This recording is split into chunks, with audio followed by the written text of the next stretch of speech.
e na terra aonde nós vivemos, nessa terra que foi criada pelo Criador. Então, o capítulo 6 do Apocalipse é uma continuação daquela cena celestial de João, lá no capítulo 5, quando ele vê o Cordeiro e quando ele chora porque ninguém teria condição de abrir os selos, de desatar os selos e de abrir aquele livro, a não ser o Cordeiro de Deus, que é Jesus.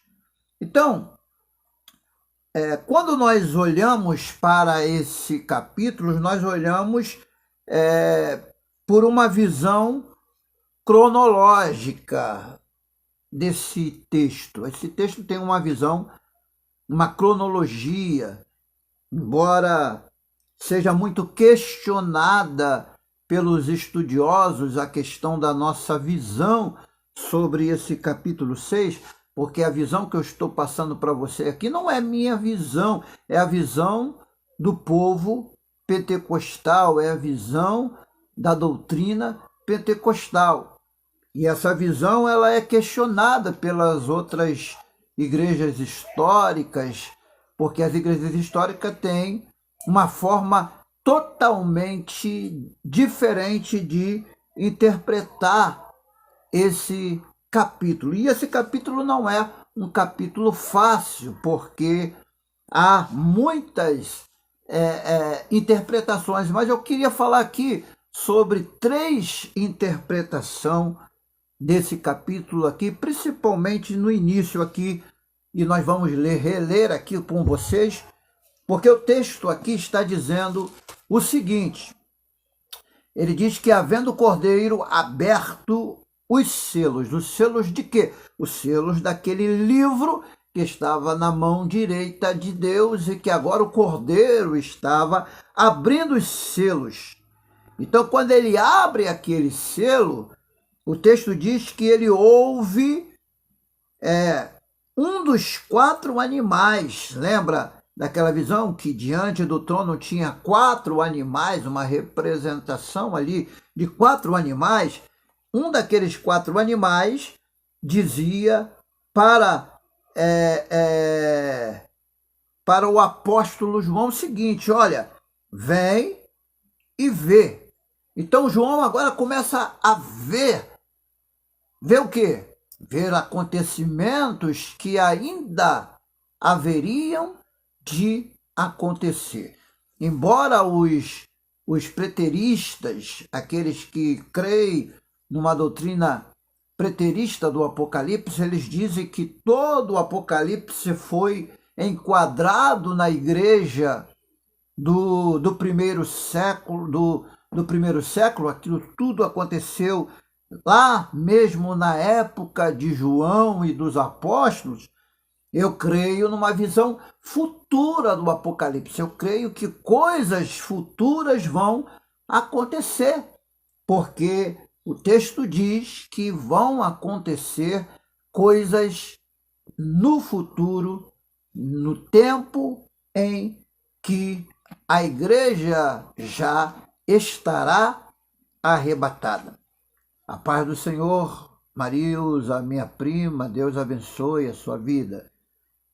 Bem, o versículo 2 começa, que é um dos versículos mais debatido nas academias teológicas, principalmente entre as reformadas, porque há muitas interpretações, mas eu quero falar aqui somente de 3 interpretações desse versículo 2. 3 interpretações que são a base da teologia moderna que vivemos. E embora meu intuito aqui não seja passar para você uma mensagem teológica, é lógico que nós precisamos dar algumas informações para que você entenda o que nós queremos passar para vocês. Vamos lá. Primeira coisa, vamos lá.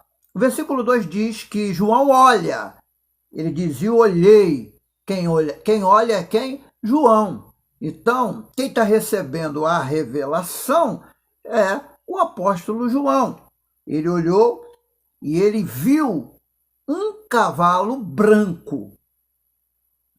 A tendência aqui de cavalo branco é lógico que o cavalo branco aqui é paz.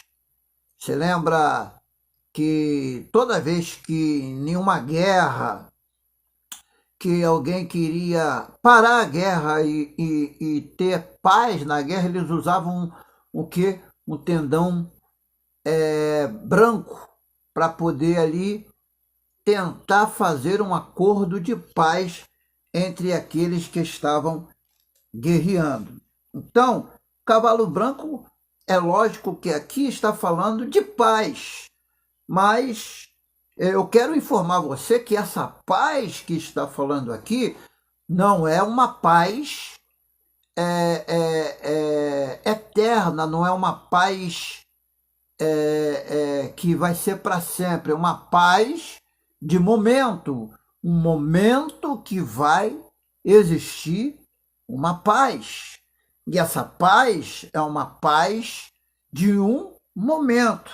Então, por que eu falo que essa paz ela é momentânea? Porque se você for ver, nós vamos ler os versículos abaixo e vamos ver que aquela paz não é uma paz duradoura. Então não é algo que vai ser durável, não vai ser algo que vai ser para sempre, vai ser uma coisa de um período de tempo. Então o texto diz que João vê um cavalo branco e ele vê um que estava sentado sobre ele, tinha o quê? Um arco. Veja só que coisa, ele tinha o quê? Um arco. E o que o arco simboliza na realidade? O texto fala que ele tinha um arco na mão. Esse arco na mão, ele tem um sentido. O que seria? Quando esse primeiro selo é aberto, a ordem é pronunciada por dos 4 animais. Então, imediatamente, ele está vendo que vi um cavalo branco e o cavaleiro tinha o quê? Um arco na mão. Esse arco é um arco de vencedor, um arco de batalha. Isso quer dizer que alguém que é vencedor, de alguém que vai ser vencedor. Então, veja só a continuação. E foi-lhe dada uma coroa. Então, ele recebe, além do seu poderio,